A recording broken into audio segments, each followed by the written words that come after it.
নবী করিম সাল্লাল্লাহু আলাইহি সাল্লাম বলছেন, বান্দা ফরজ আমলের মাধ্যমে আল্লাহ রাব্বুল আলামিনের নিকটবর্তী হয়ে যায়, আর নফল আমলের মাধ্যমে বান্দা আস্তে আস্তে আল্লাহর নিকটবর্তী এমন হয় যে স্বয়ং রব্বুল আলামিন নফল আমলের কারণে ওই বান্দাকে ভালোবাসতে শুরু করেন। সুবহানাল্লাহ।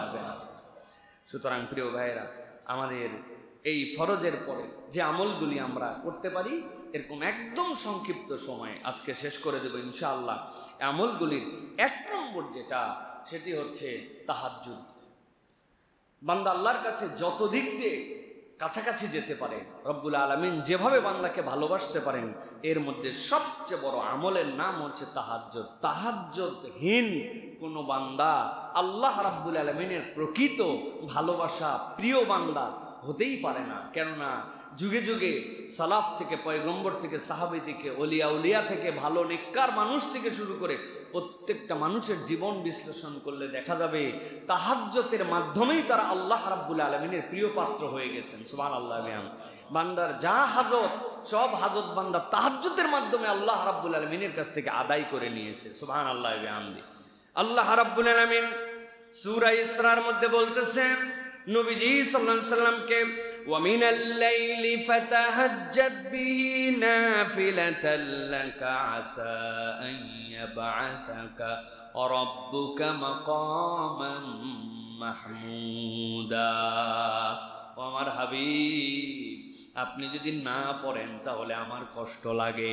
আল্লাহ রাব্বুল আলামিন নবীকে বলছেন, ওয়া মিনাল লাইলি ফাতাহাজ্জাদ বিহি, রাতের কিছু অংশ আপনি দাঁড়িয়ে যান, পুরা রাত্র আপনি ঘুমায়ে থাকবেন না। আল্লাহ নবী সাল্লাল্লাহু আলাইহি ওয়াসাল্লামের এই আমল ছিল।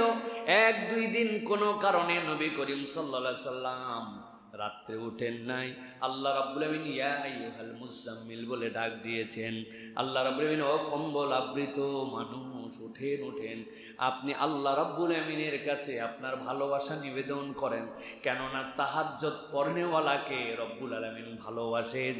আল্লাহ বলছেন, এই আমল যদি করেন, আশা রব্বুকা, আশা করা যায় আপনার রব আপনার জন্য কি করবেন, আইয়া বাসাকা মাকামাম মাহমুদা, এমন জায়গায় আপনাকে অধিষ্ঠিত করবেন যেই জায়গাতে কেউ কখনো কল্পনাই করে না।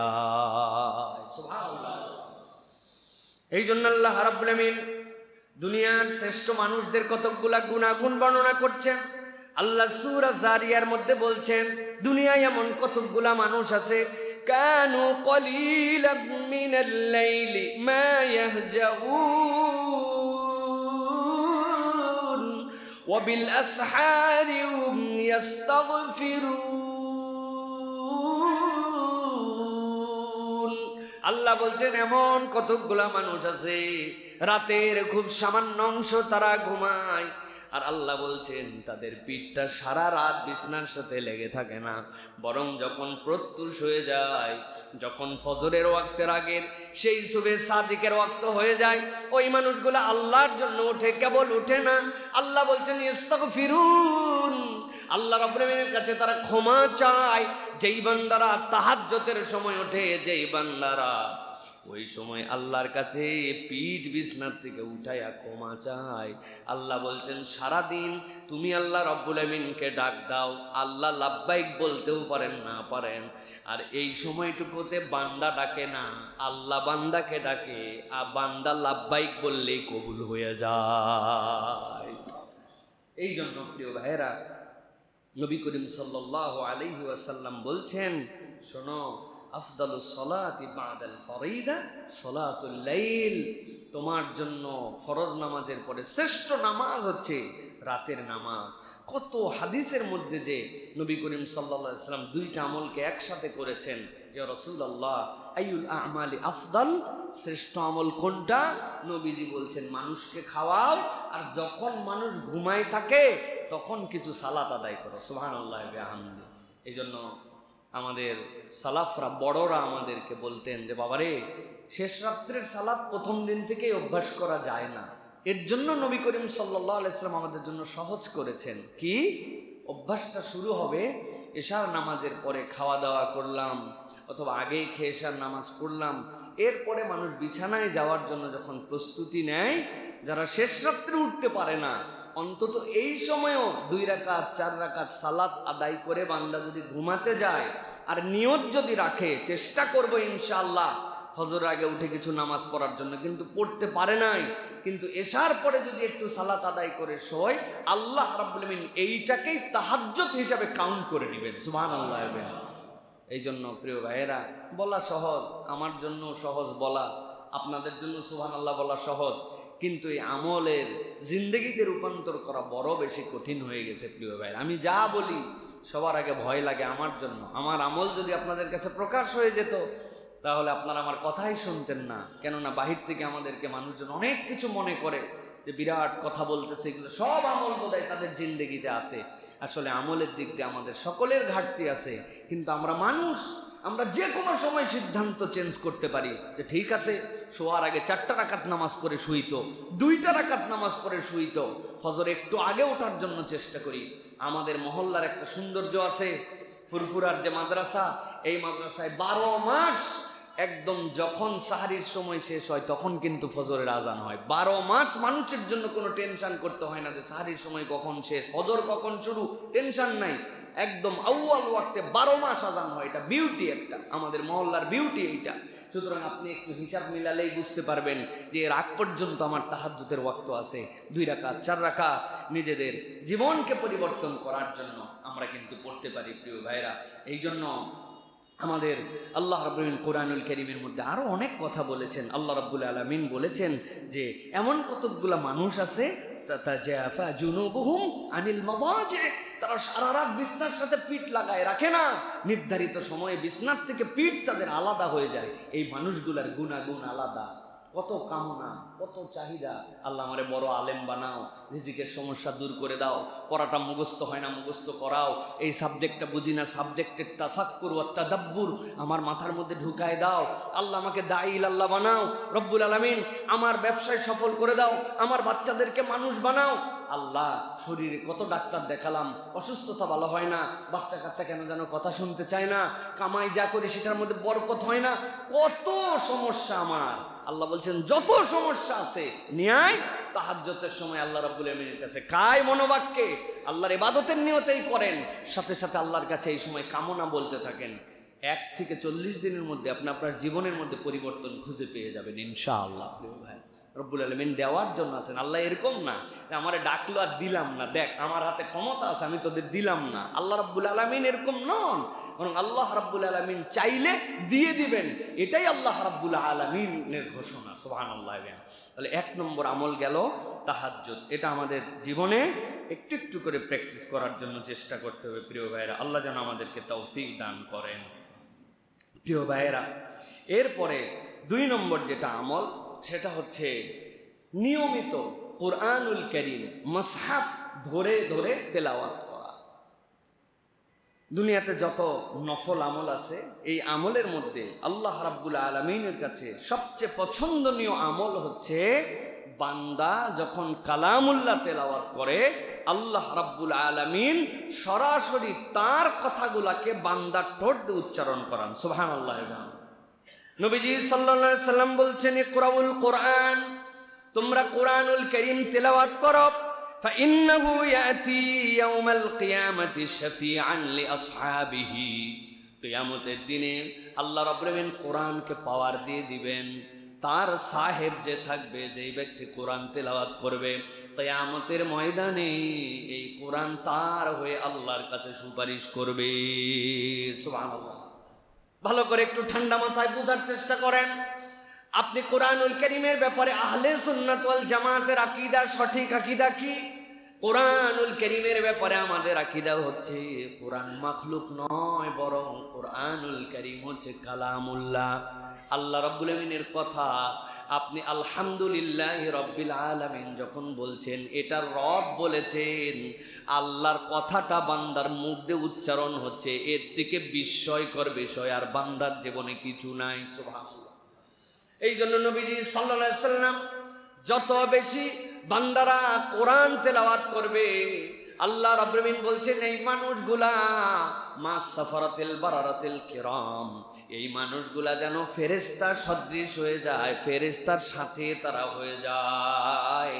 এই জন্য কোরআনুল কারীমের তেলাওয়াত ছাড়া ব্যক্তির জীবনে কখনো বরকত আশা করা যায় না। বান্দা সব কিছুতে সময় দেয়, কিন্তু এখনকার সমাজে আমাদের কোরআনুল কারীম পড়ার সময় নাই, ঠিক কি না প্রিয় ভাইয়েরা? এই যে শাফিআল লিআসহাবিহি, এটার ব্যাখ্যা করেছেন মুহাদ্দিসিনে কেরাম, ইন্টারেস্টিং ব্যাখ্যা। একজন লোক 30 পারা কোরআনের হাফেজ, সেও কিন্তু সাহেবুল কোরআন। আরেকজন লোক কিচ্ছু জানে না, আজকে মুসলমান হয়েছে, খালি পড়তে শিখছে বিসমিল্লাহির রহমানির রহিম, সেও বিসমিল্লাহ এইটুকু কোরআনের আয়াত হিসাবে সে এটার জন্য সাহেবুল কোরআন। যার কাছে যতটুক আছে কিয়ামতের ময়দানে যাওয়ার পরে ওই কোরআনুল কারীম তখন তার পক্ষে বলতে শুরু করবে, আল্লাহ সে যতটুকু পারছে এতটুকুই পড়তো, এতটুকু মুখস্থ ছিল, এতটুকু তার সাথে ছিল তো তার সাথে আল্লাহ। আর এটা তো তোমার কালাম, এটা তো সৃষ্ট না, তাহলে তোমার জাতের অংশ কিভাবে জাহান্নামে যাবে? এটা জাহান্নামে নিতে দেওয়া যাবে না। ওই বান্দার জীবনে যদি জুলুম না থাকে, বান্দার হক নষ্ট করা না থাকে, আর শিরিক না থাকে, কোরআন তাকে যেমনে হোক জান্নাতে ঢুকাবে। সুবহানাল্লাহ। এই জন্য প্রিয় ভাইয়েরা, আমাদের প্রতিদিন 1 রুকু 2 পৃষ্ঠা, মানে আমাদের এটা ওজিফার মতো থাকবে। আর কোরআনুল কারীম মাসহাফ ধরে তেলাওয়াত, এইটা সবচেয়ে দামি। আমরা কোরআনুল কারীম ভিন্নভাবে তেলাওয়াত করি, কিন্তু এইটার একটা কানেকশন আছে, এটার একটা বারাকা আছে। যারা হাফেজ তাদের কাছে খবর নিয়ে দেখবেন, যেইটাতে নাজেরা পড়ছে, যেইটাতে সবক দিছে, সারা জীবন ওই কোরআনুল কারীম নিজের কাছে রাখে, কোনো দিন ওই কোরআনুল কারীম কাউকে দেয় না। কি অবশ্যই আছে না? ওই যে সবক শোনানোর সময় কোন জায়গায় ওস্তাদ ভুল ধরছিলেন, সাদা সাদা গোল গোল বল জিব্বা দিয়ে থুতু দিয়ে আমরা ওই জায়গায় লাগায় রাখছি, এখনো ওই জায়গায় লাগানো আছে। সবকে ভুল ছিল, ওস্তাদ কোন জায়গায় ভুল না ভুল করে জন্য শাট করে একটা বাড়ি দিয়েছিল, 3 বার দেওয়ার পরেও ভুল হয়েছে, ওই জায়গায় লাল কালারের একটা গোল্লা লাগানো আছে। কোরআনুল কারীম পড়তে পড়তে ওইটা মানে একদম নিউজ প্রিন্টের মতো হয়ে গেছে। হাফেজ সাহেব এই কোরআন যদি সলিড হাফেজ হয়, জীবনেও কাউরে দিবেন, এটা তার সম্পদ। ওইটার যে বরকত, ওইটার যে অ্যাটাচমেন্ট, ওইটার যে কানেকশন, আপনার কাছে চ্যালেঞ্জ দিলাম, আপনি আপনার একটা পার্সোনাল কোরআন বানান, প্রত্যেক দিন জানা সূরাগুলাই ওখান থেকে পড়েন, আবার পড়েন, ইয়াসিন পড়েন, রহমান পড়েন, মুলক পড়েন, মুজাম্মিল পড়েন, আলাম তারা থেকে সূরা নাস পর্যন্ত পড়েন, সূরা ফাতিহা ওখান থেকে আরেকবার কোরআনুল কারীম দেখে দেখে পড়েন, দেখবেন আপনার জীবনের মধ্যে একটা ভিন্ন রকম আপনি ফিলিংস পাচ্ছেন। এই জন্য প্রিয় ভাইয়েরা, দুনিয়ার অন্তত পক্ষে ইমানদারদের জন্য দায়িত্ব হবে প্রত্যেক দিন কোরআনুল কারীম থেকে তেলাওয়াত করা। এটা গেল 2 নম্বর আমল। 3 নম্বরে বান্দা ফরজ ইবাদতের পরে যে আমল করবে সেটি হচ্ছে অধিক পরিমাণ জিকির করা। বান্দা অধিক পরিমাণ আল্লাহ রাব্বুল আলামিনের জিকির করবে। রাসূলুল্লাহ সাল্লাল্লাহু আলাইহি ওয়াসাল্লাম বলছেন, আলা উনাব্বিউকুম বিখাইরি আ'মালিকুম, আমি কি তোমাদের জীবনের শ্রেষ্ঠ, সহজ, সাবলীল, সব সময়ের উপযোগী শ্রেষ্ঠ আমলকে আমি তোমাদেরকে বলে দিব না? আল্লাহ রাসূল সাল্লাল্লাহু আলাইহি ওয়াসাল্লাম বলছেন, কিচ্ছু না, এটা যিকরুল্লাহ, এটা হচ্ছে আল্লাহ রাব্বুল আলামিনের জিকির। বান্দার সকাল সন্ধ্যা আল্লাহর জিকিরের মধ্যে দায়াম থাকবে। বান্দা কোনো সময় তার জিহ্বাকে জিকির মুক্ত রাখবে না। আল্লাহ রাব্বুল আলামিনের বান্দা যখন জিকিরের হালতে থাকে, আল্লাহ রাব্বুল আলামিন ওই বান্দাদের জন্য ঘোষণা দিচ্ছেন, ফাযকুরুনি আযকুরকুম, বান্দা তুমি যখন আমাকে স্মরণ করো, আমি রব্বুল আলামিন তোমাকেও স্মরণে রাখছি। সুবহানাল্লাহ। প্রিয় ভাইয়েরা, এক লোকের সাথে আপনার কোনো যোগাযোগ নাই, প্রয়োজন যখন পড়ছে তখন মেসেজ দিয়েছেন, আসসালামু আলাইকুম, কেমন আছেন? কই এতদিন দরকার ছিল না, একটা ঝামেলায় পড়ছি তো, কেসে ধরা পড়ে গেছে, এখন আপনার কাছে ওই জন্য ফোন করছি। এমনি আপনার সাথে তার কোনো যোগাযোগ নাই, কিচ্ছু নাই, কোনোদিন খবর নেন নাই, হঠাৎ করে বলছেন। দুনিয়ার মানুষের ক্ষেত্রে মানুষ তখন চিন্তা করে ধান্দাবাজ। তাহলে যেই রব্বুল আলামিনকে আমি রব হিসাবে স্বীকার করছি, আমি আল্লাহকে আমার রব বলেছি, আল্লাহ রাব্বুল আলামিন কোরআনুল কারীমের প্রথম আয়াত দিয়েছেন, ইকরা বিসমি রাব্বিকাল্লাযী খলাক, ওইখানেও রব। আল্লাহ কোরআনুল কারীম খোলার পরে আপনাকে পরিচয় দিয়েছেন আলহামদুলিল্লাহি রাব্বিল আলামিন, আপনি আল্লাহ রাব্বুল আলামিনকে ওইখানেও রব।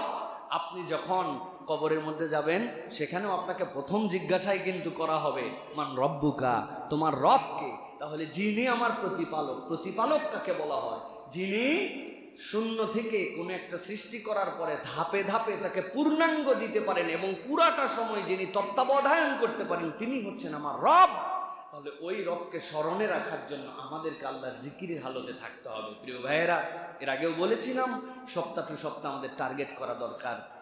যেই সপ্তাহে আমি প্রত্যেক দিন ভাগ করে নিলাম, আজকে আমার সুবহানাল্লাহর ডেট, আগামীকালকে আমার আলহামদুলিল্লাহর ডেট, তারপরের দিন লা ইলাহা ইল্লাল্লাহ আমি 1000 বার পড়ব। আসর থেকে মাগরিব আমার একটা শিডিউল করা আছে, আমি 50 বার রাসূলুল্লাহ সাল্লাল্লাহু আলাইহি ওয়াসাল্লামের প্রতি দরুদ পড়ব। বড় দরুদ না পারি সাল্লাল্লাহু আলাইহি ওয়াসাল্লাম এইটুকু পড়ব, এটাও একটা জিকির। সুবহানাল্লাহ, আলহামদুলিল্লাহ, লা ইলাহা ইল্লাল্লাহ, আল্লাহু আকবার, আমি এটাকে অব্যাহত রাখবো।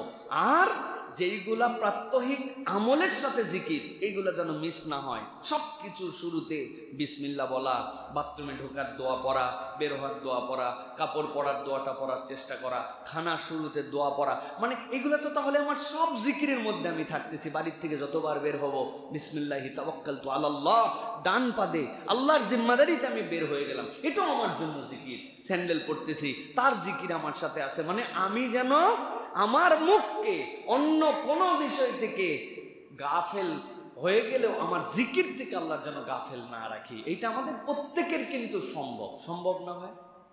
যত পরিমাণ আমরা উতাল পাতাল কথাবার্তা বলি, এইটার বিপরীতে তো আমার একটা টার্গেট থাকবে জীবনে, না যে অল্প হোক কিন্তু আমার একটা টার্গেট আছে যে আমি আল্লাহ রাব্বুল আলামিনের জিকির করি। তাহলে এইটা গেল আমাদের জন্য 3 নম্বর। আল্লাহ রাব্বুল আলামিনের কাছে আমরা জাকিরিনদের মধ্যে যেন অন্তর্ভুক্ত হয়ে যায়, আল্লাহ যেন তৌফিক দান করে। আর জিকিরের একটা বড় দিক হচ্ছে সালাতের পরের আজকারগুলা প্র্যাকটিস করা। সালাতের ওমর রাদিয়াল্লাহু তাআলা একদিন সালাত আদায় করছিলেন, তার পাশে একজন সালাত আদায় করছেন। এই ব্যক্তি ফরজ নামাজের আসসালামু আলাইকুম রাহমাতুল্লাহ, আসসালামু আলাইকুম বলার সাথে সাথে লাফ দিয়ে উঠে গেছে নফল নামাজ পড়ার জন্য। হযরত ওমর ফারুক রাদিয়াল্লাহু তাআলা জামার আস্তিন ধরে টান দিয়ে তাকে বসায় দিয়েছেন, এই ফরজ আর নফলের মধ্যে একটু পার্থক্য করো, ফরজ আর সুন্নতের মধ্যে পার্থক্য করো। রাসূলুল্লাহ সাল্লাল্লাহু আলাইহি ওয়াসাল্লাম আজকার পড়েছেন, আর তোমার কি এমন তাড়া হয়ে গেল যে একটুকু তোমার আজকার পড়ার সময় নেই? আমাদের তো অটো দোয়া আছে, সালামের পরে হয়ে গেল চুমাচুমি, সাথে সাথে আমি শার্ট করে দাঁড়ায় গেলাম, মধ্যে কোনো ব্রেক নাই, কিচ্ছু নাই আমার জন্য। অথচ রাসূলুল্লাহ সাল্লাল্লাহু আলাইহি ওয়াসাল্লাম কতগুলা দোয়া পড়েছেন না, আস্তাগফিরুল্লাহ আস্তাগফিরুল্লাহ আস্তাগফিরুল্লাহ, আল্লাহুম্মা আনতাস সালাম মিনকাস সালাম, আল্লাহুম্মা লা মানিয়া। তারপরে পড়েছে আশহাদু আল্লা ইলাহা ইল্লাল্লাহ। মাগরিবের পরে ফজরের পরে পড়েছেন সাইয়্যিদুল ইস্তিগফার, আল্লাহুম্মা আনতা রাব্বি লা ইলাহা ইল্লা আনতা খালাকতানি। প্রত্যেক নামাজের পরে আল্লাহু লা ইলাহা ইল্লা হুয়াল হাইয়ুল কাইয়্যুম। এই যে জিকিরগুলো আছে, সুবহানাল্লাহ, আলহামদুলিল্লাহ, আল্লাহু আকবার, এই ওয়াজিফার মানে জানেন? এটা যে ফাতেমি বলেন, এটার মানে জানেন? এটার ব্যাখ্যা জানেন? ফাতেমা রাদিয়াল্লাহু তাআলা যাতা বলেন, শরীর চলে না বেচারির, এত পরিশ্রম, ওইটাতেই তাকে গম ভাঙায়া পিষে, জব ভাঙায়া পিষে, আটা বের করে তারপরে বাচ্চাদেরকে খাওয়াতে হয়। আহা, নবী করিম সাল্লাল্লাহু আলাইহি ওয়াসাল্লামের কন্যা, তিনি হচ্ছেন মেয়েদের সর্দারিনী জান্নাতের। সেই মানুষটার শরীর আর কুলায় না, কত করবেন? ছোট মানুষ, রাসূলুল্লাহ সাল্লাল্লাহু আলাইহি ওয়াসাল্লামের আদরের ধন। নবী করিম সাল্লাল্লাহু আলাইহি ওয়াসাল্লামের কাছে এসে বলছেন, রাসূলুল্লাহ আমার জন্য একটা গোলাম টোলাম বান্দি কিছু একটা ব্যবস্থা করে দেন ইয়া রাসূলুল্লাহ, আমার তার জানে কুলায় না। নবী করিম সাল্লাল্লাহু আলাইহি ওয়াসাল্লাম বলছেন, আসো শিখাই দিচ্ছি তার থেকে উত্তম কিছু। সুবহানাল্লাহ বলবে 33 বার, আলহামদুলিল্লাহ বলবে 33 বার, আল্লাহু আকবার বলবে 33 বার। নবী করিম সাল্লাল্লাহু আলাইহি ওয়াসাল্লাম এটা শিখায়, বললেন এটা যাও বান্দির থেকে তোমার উত্তম। আচ্ছা, নবী করিম সাল্লাল্লাহু আলাইহি ওয়াসাল্লামকে বুঝেন নাই না?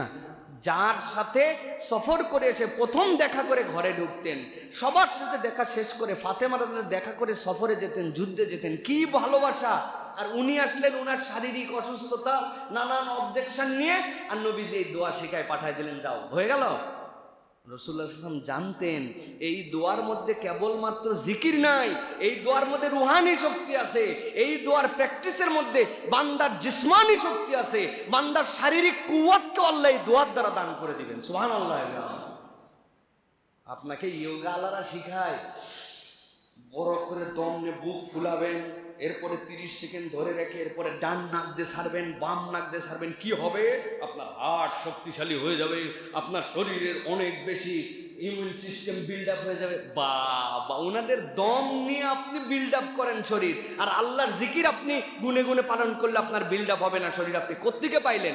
ইমানদারের মগজের মধ্যে এইগুলা ঢুকায় নিতে হবে। এই জন্য আল্লাহর জিকির বান্দার কাছে সবচেয়ে বড় নিয়ামত। বান্দা যদি জিকির করে শারীরিক মানসিক সব ধরনের উৎকর্ষতা আল্লাহ রাব্বুল আলামিনের দ্বারা দান করে দিতে পারেন। এটা আমাদেরকে চেষ্টা করতে হবে প্রিয় ভাইরে। এটা গেল আপনার আমার জন্য 3 নম্বর। 4 নম্বরে যেটা, সেটা হচ্ছে নফল সাদাকা। বান্দার জীবনে ফরজ ডোনেশন ভিন্ন। ফরজ ডোনেশন কি? আল্লাহ রাব্বুল আলামিন বলেছেন আকিমুস সালাহ ওয়া আতুজ যাকাত। 1 লাখ টাকা আপনার কাছে 1 বছর পার হয়ে গেছে, আপনি ভাবতেছেন 1 লাখ টাকা লাখপতি। আপনি জি না, আপনি লাখপতি না, আপনি 97,500 টাকা পতি। কত পতি? 97,500 টাকা পতি। আপনি লাখপতি এখনো হতে পারেন নাই। কেন? আল্লাহ বলছেন ওফি আমওয়ালিহিম হাক্কুল লিসাইলি ওয়াল মাহরুম। বান্দা, এই টাকা যদি তোর কাছে থাকে, 2,500 টাকার মালিক আমি আল্লাহ, তুই না।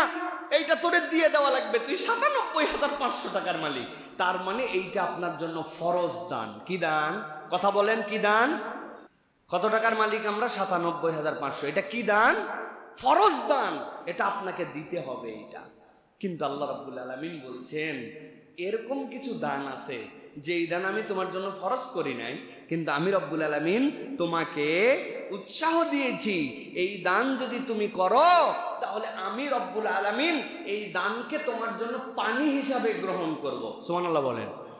কি কাজ দিবে এই পানি? নবী করিম সাল্লাল্লাহু আলাইহি ওয়াসাল্লাম বলছেন আস-সাদাকাতু তুতফিউল খাতিআতা কামা ইউতফিউল মাউন নার। আগুনের উপরে পানি ছিটাই দিলে যেরকম পানি নিভে যায়, আল্লাহ রাব্বুল আলামিনের বান্দা যখন সাদাকা করে তখন আল্লাহ তার গুনাহ খাতাগুলো এরকম ধুয়ে দেন। সুবহানাল্লাহ। ওটা আপনার গুনাহ ধোয়ায় দিবে। পকেটের মধ্যে টাকা নিয়ে আমি মনে করতেছি এই টাকার সমুদয়ের মালিক আমি, আপনি মালিক ভাবতে পারেন, কিন্তু আপনি যদি মনে করেন এর দ্বারা আমি আমার নিয়ামতকে বাড়ায় দিব, আল্লাহ রাব্বুল আলামিনের কাছে আমার মর্যাদা বাড়ায় নিব, আল্লাহ বলছেন এটার ভিন্ন প্রয়োগ আছে। আল্লাহ রাব্বুল আলামিন তার কতগুলা বান্দার গুণাগুণ বর্ণনা করছেন।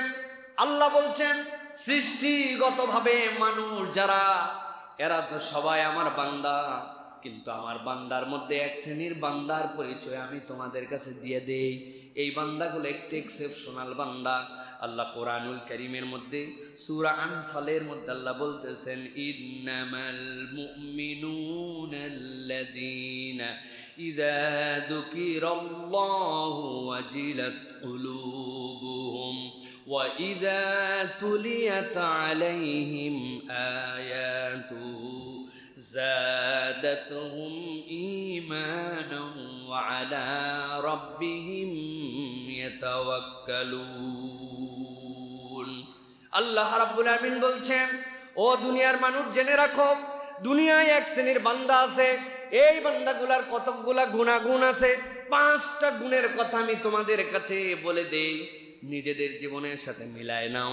আল্লাহ বলছেন এর 1 নম্বর গুণাগুণের বান্দা ইযা যুকিরাল্লাহ, যখন তাদের সামনে আল্লাহর জিকির করা হয় এই মানুষগুলার স্বাভাবিক থাকে না। আল্লাহ বলছেন ওয়াজিলাত কুলুবুহুম, তাদের অন্তরের মধ্যে একটা থই থই ভাব এসে যায়, অন্তরটার মধ্যে একটা পরিবর্তন চলে আসে।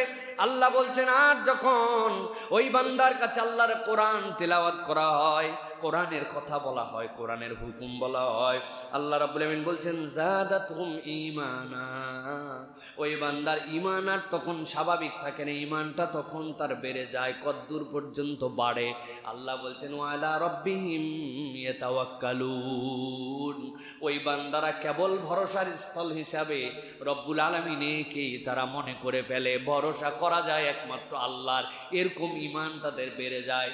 আল্লাহ রাব্বুল আলামিন বলছেন আর তাদের গুণাগুণ হচ্ছে আল্লাযীনা ইউকিমুনাস সালাতা ওয়া মিম্মা রাযাকনাহুম ইউনফিকুন। আল্লাহ বলছেন ওই মানুষগুলো আল্লাহর সালাত আদায়কারী হয়ে যায় আর আল্লাহ রাব্বুল আলামিন তাদেরকে যে রিজিক দান করেছেন ওই রিজিককে কেবলমাত্র নিজের মালিকানা মনে করে না। মিম্মা রাযাকনাহুম ইউনফিকুন, রব্বুল আলামিন তাকে রিজিক দিয়েছেন, সেখান থেকে সে দুই হাতে উন্মুক্তভাবে আল্লাহর জন্য খরচ করে। আল্লাহ রাব্বুল আলামিন বলছেন উলাইকা হুমুল মুমিনুনা হাক্কাল লাহুম দারাজাতুন ইনদা রাব্বিহিম ওয়া মাগফিরাতুন ওয়া রিজকুন কারীম। এই গুণাগুণওয়ালা বান্দাদের জন্য আল্লাহর কাছে তিনটা নিয়ামত আছে। এক নম্বর নিয়ামত, আল্লাহ বলতেছেন এরাই হচ্ছে প্রকৃত ঈমানদার, এরাই হচ্ছে প্রকৃত আল্লাহর দাস। আল্লাহ বলছেন আমি রব্বুল আমিন গ্যারান্টি দিয়ে দিলাম তাদের জন্য আল্লাহর কাছে মর্যাদা সিলেক্ট করা আছে, তাদের জন্য রব্বুল আমিনের ক্ষমা আছে। আর আল্লাহ বলছেন তুমি তো আল্লাহর জন্য খরচ করেছো, তোমার জন্য উত্তম রিজিক এর বদলায় আমি রব্বুল আমিন ব্যবস্থা করে রেখেছি। সুবহানাল্লাহ। সুতরাং আমার উত্তম রিজিক যদি আমি পেতে চাই তাহলে কুঞ্জুস মার্কা চরিত্র হলে হবে না। টাকা পয়সা এটা কেবল আমি এটার ওনার, আমি এটার মালিক, আমি এটা কামাই করছি, এই বুদ্ধি নিয়ে চললে হবে না। প্রিয় ভাইরা, কত শতবার আপনাদের কাছে কতভাবে উদাহরণ দিয়েছি। একটা খ্যাত করি আমরা, কিন্তু আমরা কখনো চিন্তাই করি না যে রব্বুল আলামিন একদম নিচ থেকে উপর পর্যন্ত কিভাবে আমার জন্য নিয়ামতগুলা সাজিয়ে রেখেছেন। আমি ধান ছিটিয়ে দিয়েছিলাম বীজতলা রেডি করার জন্য। ওই বীজতলায় যখন কৃষকরা ধান ছিটায় তারা জানে 90% তারা ভুল করে বীজ ছিটায়, 90% ভুল। বীজের যেদিক সেদিক দিয়ে কুশি গজায় না, যেদিক সেদিক দিয়ে কৃষক তার শিকড় বেরোয় না, তার নির্দিষ্ট দিক আছে, কিন্তু ছিটায় যখন কোনোটা চিপ, কোনোটা কাঠ, কোনোটা উপর, কোনোটা একটার উপর আরেকটা এরকম করে থাকে। ওভারনাইট সবগুলা শিকড় নিচের দিকে চলে গেল, কুশিগুলো উপর দিকে বেরিয়ে আসলো। আমি চিন্তা করলাম আমার জমি, আমার ধান, আমার ক্ষেত, আমার বুদ্ধি, তাই না? বলছে 1 কোটি টাকার চেক সই করেন তো। আপনি 1 কোটি টাকার চেক সই করতেছেন হাত দিয়ে। ভাই আপনার সইটা আপনার ব্রেন থেকে কিভাবে সিগন্যাল দিয়ে আসতেছে? কত পাগল ছাগল আছে দেখবেন, সুন্দর দেখতে কিন্তু ল্যাংটা হয়ে ঘুরে বেড়াচ্ছে। ওই আমার মতোই চোখ আছে, কান আছে, নাক আছে, হাত আছে, আঙ্গুল আছে, সব আছে, কিন্তু সই তো করতে পারলো না। এই সুস্থ স্বাভাবিকতা আমাকে কে দান করলো? আহারে, আমার গাড়ির সামনের ওই ড্যাশবোর্ড খুলে খুলে ওর মধ্যে ওয়াইফারের পানি দেওয়া লাগে, সামনের কাদা টাদা পরিষ্কার করার জন্য, গ্লাস পরিষ্কার করার জন্য। এই 1 মাসের মধ্যে আবার নতুন করে পানি দিতে হয়, পানি শুকায় যায়, শেষ হয়ে যায়। আর এই চোখ, যে এই চোখ দিয়ে প্রত্যেকদিন 22,000 বার করে পলক ফেললাম, জীবনে কোনোদিন মোবাইল গ্রিজ কিচ্ছু দেওয়া লাগলো না, চিন্তা করা লাগলো না যে চোখের পাতা খুলবে না খুলবে না। একবার শুকনা চোখের পাতা ঘ্যাস ঘ্যাস করে শুধু এর উপর দিয়ে ডলে গেলে ঝাপসা কানা হয়ে যেতাম আমরা। যে আল্লাহ এগুলা দিচ্ছেন, এগুলা প্রত্যেকটা রিজিক আল্লাহ বলছেন মিম্মা রাযাকনাহুম ইউনফিকুন, আমি তোর এই নিয়ামত দিছি, এখান থেকে তুই খরচ কর। সুবহানাল্লাহ। এই জন্য প্রিয় ভাইরা, ইমানদার কখনো কৃপণ হবে না। আল্লাহ কোরআনুল কারীমের সূরা বাকারার 268 নম্বর আয়াতের মধ্যে বলেছেন আশ-শাইতানু ইয়া'দুকুমুল ফাকরা ওয়া ইয়া'মুরুকুম বিল ফাহশা। শয়তানের দুইটাই কাজ তোমাদের অন্তরে ঢুকায় দেওয়া। একটা হচ্ছে অশ্লীলতা, অসভ্যতা, এইটার দিকে আগাও, আর 2 নম্বর ভয় দেখাবে, ফকির হয়ে যাবে, সেভিংস কর, বেশি জড়ো কর, চাইলেই দিতে হয় না, দিছি তো একবার। 1 লোককে কয়বার দেয়? নানান কিছু আপনার মধ্যে ঢুকায় খালি ভয় দেখাবে, এই ফকির হয়ে যাবে, এই শেষ হয়ে যাবি, টাকা পয়সা শেষ, দান খয়রাত আর করিস না, আগাস না, ব্যাংক ব্যালেন্স কর, ব্যাংক ব্যালেন্স বাড়া। এমন পরিমাণ করছে 15 পুরুষ পর্যন্ত খাইয়ে শেষ করতে পারবে না, কিন্তু কৃপণ মার্কা চলাফেরা আছে না নাই? আছে না নাই? আছে। মানে মসজিদে এত ওয়াজ করা হয় যে প্রত্যেক জুমায় অন্তত পক্ষে 20, 30, 50 টাকা আপনারা দিয়েন, মাসে হয়ই 4টা জুমা। এত ওয়াজ করার পরেও মসজিদের দান বাড়ানো যায় না। আছে মানে কি বলেন? আমরা। আছে আবার কি জিনিস? কার কাঁধের উপরে অযথা এটা পার করে দিচ্ছেন আপনি? কারো কাঁধের উপর পার করার দরকার নাই। আমরা। আল্লাহ রাব্বুল আলামিন যেন আমাদের প্রত্যেককে সখী হওয়ার তৌফিক দান করেন। যারা হাত বড়, যাদের আল্লাহ রাব্বুল আলামিন বলছেন এরা আমার বন্ধু, আর-সখী হাবিবুল্লাহ, যাদের হাত বড় এরা হচ্ছে আল্লাহর প্রিয় পাত্র। রব্বুল আলামিন দিলে, আমার এক স্যার বলতেন, বাবারে তুই যখন এরকম করে দিবি রব্বুল আলামিন তখন এরকম করে দিবি। রব্বুল আলামিনের কাছে ভান্ডার অভাব নাই, কিন্তু এমন একটা সার্কেল আল্লাহ বানায় রাখছেন, তুমি এই পর্যন্ত এনে এসে আটকায় দিয়েছো, তোমার পিছন থেকে কোত্থেকে আসবে? তোমার এই আসে না তো। এইটা যত দ্রুত যাবে তত দ্রুত রব্বুল আলামিন তোমাকে দান করবেন। সুবহানাল্লাহ বিহামদে। এই জন্য আমাদেরকে সাদাকা, এইটার জন্য আমাদের চেষ্টা করি। যার যা সামর্থ্য আছে সেই অনুযায়ী। আপনাকে রাসূলুল্লাহ সাল্লাল্লাহু আলাইহি ওয়াসাল্লাম নিষেধ করে দিয়েছেন, এমন দিও না যে দেওয়ার পরে তুমি অন্যের কাছে আবার হাত মুখাপেক্ষী হয়ে যাচ্ছ, এরকম দিও না। তুমি মধ্যম পন্থা অবলম্বন করো। সাহাবী এসে বললেন, ইয়া রাসূলুল্লাহ, আমার যা খেজুরের বাগান আছে, সাঈদ ইবনে মুসাইয়িব, সব দিয়ে দিব। না, অর্ধেক দাও, অর্ধেক রাখো। তুমি তোমার সন্তানদেরকে কারো কাছে মুখাপেক্ষী করে যেও না। আজকে এমন দান করলে কালকে তুমি ভিক্ষুক হয়ে গেলে, এরকম হয় না। আল্লাহ উপরের হাত পছন্দ করেন, কিন্তু এর মানে এই না কুঞ্জুস হয়ে যেতে হবে, অনেক সেভিংসের চিন্তা আগেই মাথায় নিয়ে নিতে হবে না। আল্লাহ রাব্বুল আমিন যেন আমাদেরকে দান সাদাকা করার তৌফিক দান করেন। এটা গেল 4 নম্বর। এবার 5 নম্বর যেটা, সেটা হচ্ছে নফল সিয়াম পালন করা। ফরজ সিয়াম তো রমাদানের আমাদের আছে, নফল সিয়াম এই যে আপনারা আজকে আশুরা রোজা রেখেছেন, আমাদের অনেকেই রেখেছেন, বিশাল বরকতের একটা আমল এইটা। রাসূলুল্লাহ সাল্লাল্লাহু আলাইহি ওয়াসাল্লাম বলেছেন, জেনে রাখো, সহিহ বুখারীর হাদিস, সহিহ মুসলিমের হাদিস, মান সামা ইয়াওমান ফি ওয়াজহিল ফি সাবিলিল্লাহি বা'দাল্লাহু ওয়াজহু আনিন নার 70 খরিকান। কেউ যদি আল্লাহর সন্তুষ্টির উদ্দেশ্যে ফরজের বাহিরে একটা নফল সিয়ামও রাখে, আল্লাহ খুশি করার জন্য, আল্লাহর রাস্তায় সে নিবেদিত হয়ে, আল্লাহ রাব্বুল আলামিন তার থেকে জাহান্নামের দূরত্ব 70 বছরের ঘটায় দেন। সুবহানাল্লাহ। একটা নফল সিয়ামের এত দাম। এই জন্য নবী করিম সাল্লাল্লাহু আলাইহি ওয়াসাল্লাম কখনো সোমবারের রোজা বাদ দিতেন না, বৃহস্পতিবারের রোজা বাদ দিতেন না, আইয়ামে বীজের রোজা বাদ দিতেন না। আজকে নতুন নতুন মেডিসিন, নতুন নতুন ট্রিটমেন্ট আসছে, বিভিন্ন জন নোবেল পুরস্কার পাচ্ছে, কি দিয়া? তাদের হচ্ছে অটোফেজি। অটোফেজি মানে কি? সপ্তাহে 3 দিন সকাল থেকে সন্ধ্যা পর্যন্ত ফল টল খাওয়া যাবে, তাছাড়া আর কিচ্ছু খাওয়া যাবে না, পেটকে ফাঁকা রাখতে হবে, সার্কেল যেন ঠিক হয়ে যায়। এইগুলো আবিষ্কার করে তারা হচ্ছে নোবেল পুরস্কার পেয়ে গেছে, জাপানের বিজ্ঞানী। নোবেল পুরস্কার যদি আল্লাহ মাফ করুক, নবী করিম সাল্লাল্লাহু আলাইহি ওয়াসাল্লামের তো দরকার নেই, এরকম কোটি নোবেল পুরস্কারের বাপ মুহাম্মদুর রাসূলুল্লাহ সাল্লাল্লাহু আলাইহি ওয়াসাল্লাম এই ট্রিটমেন্ট আপনাকে আগেই দিয়ে গেছেন ইমানদারদের জন্য। মদিনায় ডাক্তার আসছে, আসার পরে তারা বসে থাকে, কোনো রুগী খুঁজে পায় নাই। ঘটনা কি? রুগী নাই কেন? বলে আমাদের রুগী হবে কোথায়? আমাদের সমাজে 3টা জিনিস চলমান আছে। ফজরের পরে আমরা কাজ শুরু করে দেই, এশার পরে আমরা শুয়ে পড়ি, আর মাসে আমরা কমসে কম 11টা রোজা রাখি। যারা 11টা রোজা মাসে রাখে আর ফজরের পর কাজ করে, এশার পর ঘুমায় যায়, এদের রোগ বালাই কোত্থেকে আসবে? এগুলো তো অটোমেটিক আল্লাহর বান্দারা সব সুস্থ স্বাভাবিক হয়ে যাবে। সুবহানাল্লাহ।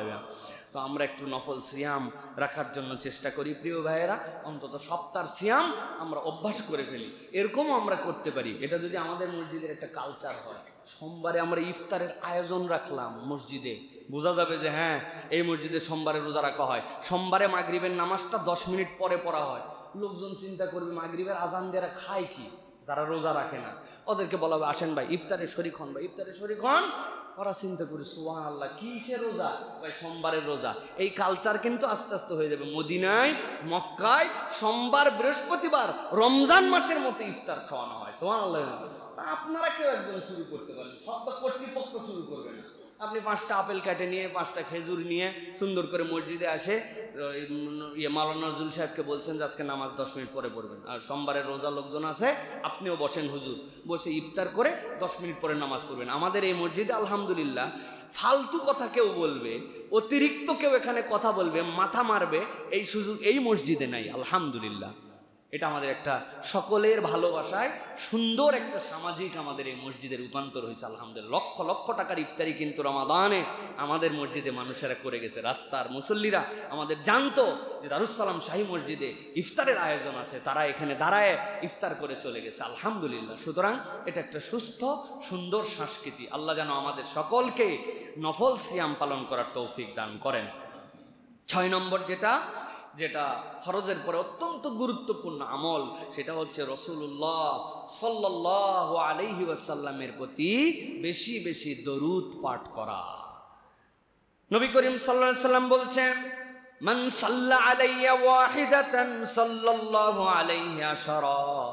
কেউ যদি আল্লাহ রাসূলের প্রতি একবার দরুদ এবং সালাম পেশ করে, আল্লাহ রাব্বুল আমিন তার জন্য 10টা বরকত দান করে দেন। মান সাল্লা আলাইয়া মাররাতান সাল্লাল্লাহু আলাইহি আশারা। অন্য এক জায়গায় আসছে, কেউ যদি আল্লাহ রসুলের প্রতি একবার দরুদ এবং সালাম পেশ করে আল্লাহ রব্বুল আমিন 10টা রহমত বরকত তার জীবনে দান করে দেন, 10টা সওয়াব দেন, 10টা গুনাহ মাফ করে দেন, 10টা নিয়ামত তার উপর আল্লাহ দান করে দেন। আর যখন দুনিয়ার যে কোনো প্রান্ত থেকে যে কোনো মানুষ যদি একবার আল্লাহ নবী সাল্লাল্লাহু আলাইহি ওয়াসাল্লামের প্রতি দরুদ পাঠ করে, একদল ফেরেশতা অ্যাপয়েন্টেড আছে, তারা দরুদটাকে আল্লাহ নবীর কাছে নিয়ে যায়। ওই ব্যক্তির নাম, তার পিতার নাম সহ বলে, ইয়া রাসূলুল্লাহ, আপনার উম্মতের মধ্যে থেকে অমুক, তার পিতার নাম অমুক, সে আপনার কাছে দরুদ প্রেরণ করেছে। আল্লাহ নবীর কাছে এটা পৌঁছায় দিলে নবীজি সাল্লাল্লাহু আলাইহি ওয়াসাল্লাম তার উত্তর দিয়ে দেন। সুবহানাল্লাহ। এই জন্য প্রিয় ভাইরা, নবী করিম সাল্লাল্লাহু আলাইহি ওয়াসাল্লামের প্রতি দরুদ এটা আমাদের জীবনের একটা একদম র্যান্ডম আমল হওয়ার কথা। বিশেষ করে জুমার দিনে আসরের সালাতের পরে এটা খুব গুরুত্বপূর্ণ সময়, আল্লাহর কাছে দোয়া কবুল হয়, আল্লাহ রাব্বুল আমিন বান্দাদের দোয়া কবুল করেন। এবং নবী করিম সাল্লাল্লাহু আলাইহি ওয়াসাল্লাম বলেছেন, আমার প্রতি বেশি বেশি দরুদ এবং সালাম পাঠ করো। ভাইরে ভাই, অন্যদিন যা গল্প করি, গুজব করি, যাই করি, জুমার দিনটা একটু আমরা কাজে লাগাই। বিশেষ করে আমার তালেব এলেম অনেক ভাইরা আছেন, নিজেদের জীবনের বিশাল অংশ এখনো সামনে আমাদের পড়ে আছে। লাইফটা অনেক দূর পর্যন্ত আপনাকে নিয়ে যেতে হবে, আল্লাহর জন্য কাজ করতে হবে, দ্বীনের জন্য কাজ করতে হবে, দেশের জন্য কাজ করতে হবে, মুসলিম উম্মার জন্য কাজ করতে হবে। আপনি হয়তো ভাবতেছেন আমি আর তেমন কে। ও ভাই, আপনি কে আপনি নিজেই জানেন না। আল্লাহর বলবেন আপনাকে কি বানায় দিতে পারেন আপনি জানেন না। এর জন্য আপনাকে প্রথমে ঝেড়ে ফেলতে হবে এই হীনমন্যতা, যে আমি কে, আমি সেই একজন হব। আমার মতোই কেউ একজন সালাউদ্দিন আইয়ুবী হয়েছিলেন, আমার মতোই কেউ একজন খালেদ বিন ওয়ালিদ হয়েছিলেন, আমার মতোই কেউ একজন আল্লাহ রাব্বুল আমিন কবুল করে তাকে শাহজালাল ইয়ামিনী হিসাবে প্রেরণ করে দিয়েছিলেন। তা আমিও আল্লাহ রাব্বুল আমিনের কাছে সেরকম ডেডিকেটেড একজন বান্দা হতে চাই। পাথেও কি ফরজের পরে নফল আমলগুলো বাড়াতে হবে, নবীজির প্রতি দরুদ এবং সালাম বাড়াতে হবে। জুমার দিনে আসরের ওয়াক্ত যখন থেকে শুরু হবে, আসর মানে কিন্তু সোয়া 5টা না, এই একটা ভুল ধারণা নিয়ে আমরা আছি। আসর থেকে মাগরিব মানে আসরের ওয়াক্ত যখন শুরু হয়ে যায়, আউয়াল ওয়াক্ত থেকে একদম মাগরিব পর্যন্ত পুরা সময়টুকু অনেক গুরুত্বপূর্ণ। বান্দা দোয়া করে, আল্লাহ দোয়া কবুল করেন। ইমাম নববী বলতেছেন এটা আসরের পর থেকে মাগরিব পর্যন্ত আল্লাহর কাছে দোয়া, আল্লাহর কাছে কামনা, নবীজির প্রতি দরুদ এবং সালাম, আল্লাহর জন্য বেশি বেশি নিবেদিত হয়ে যাওয়া। সপ্তাহে একদিন এটা আমাদের প্র্যাকটিস হওয়া উচিত। আল্লাহ রাব্বুল আলামিন যেন তৌফিক দান করেন। প্রিয় ভাইরা, আর সাথে সাথে সূরাতুল কাহাফের তেলাওয়াতটা, আমরা কিন্তু বেশিরভাগ মানুষ এই আমলের থেকে বেরিয়ে যাচ্ছি। এই আমলটা আমাদের দরকার। এক সপ্তাহ থেকে আরেক সপ্তাহ পর্যন্ত নবীজি বলছেন এটা তোমার জন্য আলো। সুবহানাল্লাহ বলবেন না? না ভাই, কিভাবে আলো আমি জানি না, এটা অদৃশ্য আলো। আমি তো সব আলো দেখি না। আমার না বুকের মধ্যে শ্লেষ্মা, ডাক্তার বলছে একটা এক্সরে করেন। ওখানে যাওয়ার পর বললো থুতনি জায়গায় দিয়ে দাঁড়ান, 2 হাত প্রসারিত করেন, বললে টাইনে দম বন্ধ করবেন, এরপরে ছাড়িয়ে দিবেন। দম বন্ধ করে ভিতরতে বাইরে হয়ে আসলে হয়ে গেছে। কি হলো বুঝলেন না তো কিছু। পরে দেখে কালো এর মধ্যে পুরা বুক ভর্তি শ্লেষ্মা, বলছে নিউমোনিয়া হয়ে গেছে, তাড়াতাড়ি হাসপাতালে ভর্তি হন। আমি তো কোনো কিছুই দেখলাম না, কালো পেপারের মধ্যে কোন আলো দিয়া আমার বুকের নিউমোনিয়া খুঁজে বের করলো। আপনি সব আলো দেখতে চান কেন? নবীজি বলছেন সূরাতুল কাহাফ তেলাওয়াত করো, এই সপ্তাহ থেকে আগামী সপ্তাহ তোমাকে গাইড করবে। সুবহানাল্লাহ বিহামদিহি। ইমানদার, সূরা কাহাফের থেকে বড় আমল আছে? বৃহস্পতিবার মাগরিবের চাঁদ ওঠার পরের থেকে জুমার দিন আজকের দিনের মাগরিবের আগ পর্যন্ত পুরাটা সময় এক বৈঠকে না পারেন ভাগ ভাগ করে পড়েন। কয়টা আয়াত, কত সময় লাগে একটু করে তেলাওয়াত করা। এটা প্রাত্যহিক কিছু আমল আমাদের জীবনে থাকতে হবে ভাই। দুনিয়া একদিক হয়ে যাবে, আমার আমল এটা আমাকে করতে হবে। হাঁড়ি পাতিল, সংসার, বাচ্চা কাচ্চা, ঘর গুছানি, দোয়া পাকলা, ভালো রান্না সব আছে। মা বোনদের সূরা কাহাফের প্র্যাকটিস আপনি রাখেন সব একদিকে, আগে সূরা কাহাফ, তারপর অন্য কিছু। আপনার স্বামীকেও পড়াবেন, আপনি নিজেও পড়বেন, বাচ্চাদেরকেও পড়াবেন। পারবেন ইনশাআল্লাহ? আন্দাজে ইনশাআল্লাহ বলেন না, ফাঁকি যুগে ইনশাল্লাহ। এগুলো চট করে ইনশাল্লাহ বলা মানে এটা হবে না। আমার বুঝে সুঝে ইনশাল্লাহ পারবেন ইনশাল্লাহ। এই জুমা যদি মিসও হয়, আগামী জুমার থেকে আমাদের জন্য সূরাতুল কাহাফ মিস না হয় ইনশাল্লাহ। পারবেন ইনশাল্লাহ?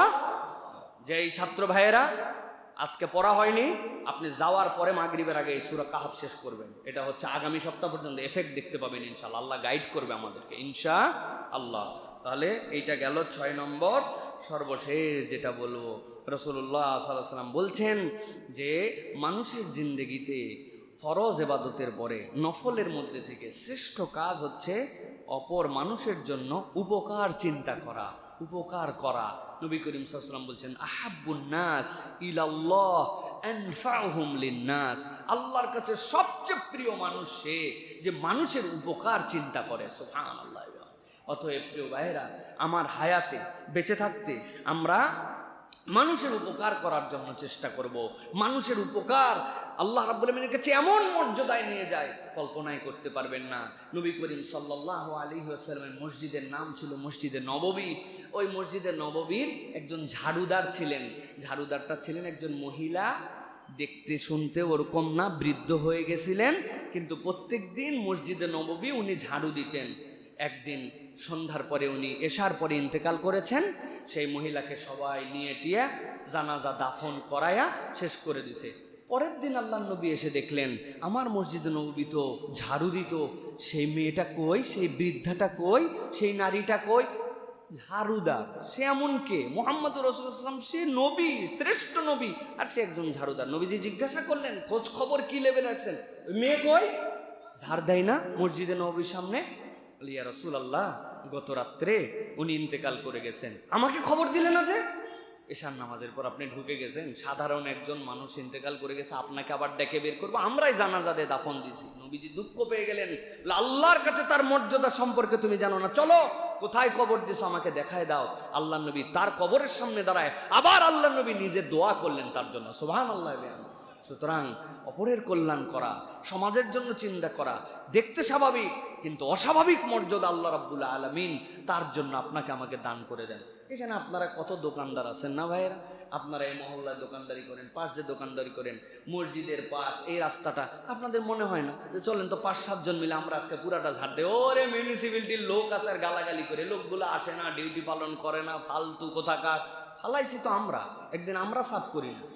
ওয়াল মানেই পোস্টার লাগানো লাগবে, কেটা বলছে আপনাকে? ওয়াল মানেই চিকা মারা লাগবে, কে বলছে আপনাকে? এত অসভ্য জাত আমরা, কল্পনা করা যায় না যে একটা নতুন ওয়াল রং করে মানুষ রাখতে পারে না। ওয়াল মানেই সব আমরা এখানে লাগাচ্ছি। কালকে দেখি এই জায়গায় নাম বলে দিলে বলে দিতে পারবো, কি এক টেইলার্স খুলছে, উনি পেরেক দিয়া উনি হচ্ছে ফেস্টুন ওয়ালের মধ্যে মারতেছে। আমার মন চাইছিল বাঁশ দিয়ে পিছন দিয়ে যারা ধোলাই দিয়ে দেয়, কিন্তু দিলাম না। এলাকার বোলাবান আবার মনে করবে এই হুজুর তো আমাদের এত মহব্বতের, আবার উল্টাপাল্টা করলো। উনি বাপের ওয়াল পাইছে আরেকজনের, ওয়ালে উনি পেরেক দিয়ে লাগাই দিচ্ছে। এই যে পরিষ্কার পরিচ্ছন্ন রাখার মেন্টালিটি, সৌন্দর্য মণ্ডিত করে রাখার মেন্টালিটি, মানুষের উপকার করা, একটা মানুষ বিপদে পড়ছে তার জন্য একটু এগিয়ে যাওয়া, আমার একটা কথা দিয়ে যদি কোনো একটা মানুষের কল্যাণ হয়ে যায় তাহলে কত কি হয়ে যেতে পারে। এক সুতা ধরে, এক অজুহাত ধরে স্ট্রিক হয়ে গেলেন, হ্যাডাম দেখাই দিছি আমি, দিছি তো দিছি, এক হাসপাতাল বন্ধ করে বাপের বেটা হয়ে গেছে আমি। অথচ ওইখানে বিদেশি শিক্ষার্থীরা আছে, যে শিক্ষার্থীদের যাওয়ার কোনো জায়গা নাই, বলতেছে হ্যাঁ হাসপাতাল বন্ধ, তাই কি? বিদেশি শিক্ষার্থী যে কোনো জায়গাতে যাওয়ার পরে তার ইন্টার্নি করতে পারে। ল পড়ে দেখেন, যে হাসপাতালে পড়বে ওই হাসপাতালের ওই ক্যাপাসিটি থাকলেই পারমিশন দেওয়া হয়, ওখানে আপনাকে ইন্টার্নশিপ করতে হবে। তাদের কি হবে? যে ডায়ালিসিস নেয় মানুষজন 250 টাকায়, তাদের কি হবে? যে অ্যাম্বুলেন্স খুঁজে পাওয়া যায় না, অথচ কল করলে 320 টাকা 250 টাকায় একটা অ্যাম্বুলেন্স সার্ভিস পাওয়া যায়। একটা ইনসিডেন্টস হয়েছে, তাদের ওই টাকাগুলা তাদেরকে আদায় করে দিয়ে, এরকম যেন না হয় তাদেরকে একটা নির্দিষ্ট সময় দিয়ে তাদেরকে আপনি ইয়ে করতে পারতেন, তাদের জন্য আপনি সিস্টেম দেখাতে পারতেন, কিন্তু কিছু নাই। এখন হ্যাডাম দেখাই দিছি একটা, দিছি তো দিছি, বাপরে গরম। ওই দিছি তো দিছি দেখলে আমি একবার মনে করছিলাম যে এরকম 5-7টা হাসপাতালে ভিডিও করে আপনাদের কাছে দিব, সরকারি মেডিকেলে। বেশি কিছু নেই, এই যে সামনে সরোয়ার্দী আছে না, যে একদিন যে কোনো একজন প্রস্রাব করে আসেন, সরোয়ার্দী হাসপাতালে যায়, তাহলেই টের পাবেন যে সরোয়ার্দী হাসপাতালে বাথরুমের হালত কি। হ্যাডাম দেখালে হয় না। এই জন্য প্রিয় ভাইরা, মানুষের কল্যাণের চিন্তা থাকতে হয়। রেশারেশি, একপক্ষিক চিন্তা, একদম একটা সিদ্ধান্ত নিছি না নিছি, এরকম কোনো কিছু আমাদের জন্য ভালো কল্যাণ বয়ে আনে না। বরং আমাদেরকে চিন্তার মধ্যে রাখতে হবে আমার দ্বারা যেন উপকার হয়, আমার দ্বারা যেন মানুষ বেনিফিটেড হয়, আমার দ্বারা যেন কল্যাণকামী হয়। এরকম একটা হাসপাতাল দেন না যে হাসপাতালটা 30 বছরে এই জায়গায় দাঁড়ালো। একদিনে এটা হয় না, 30 বছরে এই জায়গায় দাঁড়াইছে। এটা এত সোজা বিষয় না, এই ম্যানেজমেন্টটা তো সোজা না। যারা হাসপাতাল করেন, যারা স্কুল চালান, তারা জানেন টু ডিফারেন্ট। এটা হচ্ছে বিরাট বড় একটা ম্যানেজমেন্টের বিষয়। তবে হাসপাতাল মানুষের জীবন নিয়ে ছিনিমিনি খেলবে, এটাও কখনো টলারেট করা হবে না। তার জন্য উপযুক্ত পানিশমেন্ট, উপযুক্ত ব্যবস্থাপনা ওই সেক্টরে ওই ডাক্তারের আপনাকে শাস্তি নিশ্চিত করতে হবে। এখন আপনি হাসপাতাল বন্ধ করে দেওয়ার দ্বারা কি হয়েছে জানেন? এরা যে 80 লাখ টাকা করে ঋণ আদায় করে দিতে চাইছিল, এই টাকার খবর কোথায়? ওরা বলবো বন্ধই তো করে দিয়েছেন, পানিশমেন্ট হয়ে গেছে, আবার হুদামিছে 80 লাখ টাকা করে দিব কত? যেই ডাক্তারদের যে ইউনিটের গাফলতিতে এইটা হলো, তাদের পানিশমেন্ট কোথায়? বলুন, আপনি তো আমার ফাঁসি দিয়ে দিয়েছেন, ফাঁসি দেওয়ার পর কি আবার সার্জারি করার দরকার আছে? হাত সার্জারি করবেন না পা সার্জারি করবেন? ফাঁসি তো আপনার শেষ। তাহলে জায়গাটায় কোন জায়গায় ধরা খেয়ে গেল? শুধুমাত্র কি রেশারেশি, দেখা দেখি। এই জন্য আমরা বলবো পিএম সহ তাদের আশপাশে যারা সুবুদ্ধি দেওয়ার মানুষ আছেন, তারা এই বিষয়টুকু আবারও অবজারভেশনে নিয়ে এসে এটার জন্য দ্রুত একটা সুরাহা হয়।